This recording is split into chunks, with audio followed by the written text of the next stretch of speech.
美国总统大选剩无一礼拜，新闻世界通继续带观众朋友做伙来探讨。拄则川普的副总统人选范斯则替台湾来做例，讲若要互中国唔敢来拍台湾，川普应该是唯一的选择。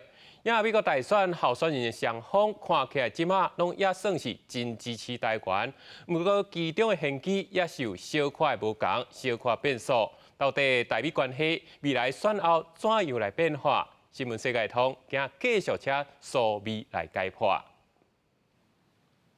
美国的新总统会是啥人做？咱台湾人除了看热闹，嘛关心这敢会去影响到台美的关系，也佮有这中国后一步会安怎做？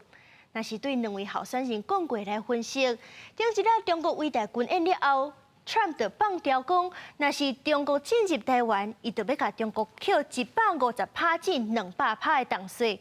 对这来看，咱嘛知影讲 Trump 是偏向胜利人的理路。这讲部分的学者就认为讲，若是 Trump 当选，就会增加卖台湾武器，间接嘛去加强到台湾的地缘政治安全。不过，若是万不以台海起冲突 ，Trump 是有去访问着讲，到时阵敢会出兵助台湾。Trump 虽然是无明确的回答，不过伊是讲未来中国袂安尼做。伊的目的就是要暗示讲，若是伊当选，伊就有才调会当处理紧张的局势。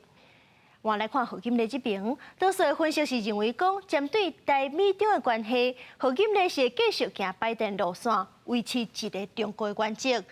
不过10月中何金丽受访的时阵，嘛有去访问到讲，敢会出兵协助台湾。何金丽是敢若回答讲，台湾有权利通好自我防卫，态度无遐尼明确。专家嘛预告讲，若是何金丽当选了后要加卖武器予台湾，应该是会注重伫咧防卫功能的这块。也若台美关系部分，何金丽应该是会注心伫咧友好非正式的关系，嘛加强印太地区合作。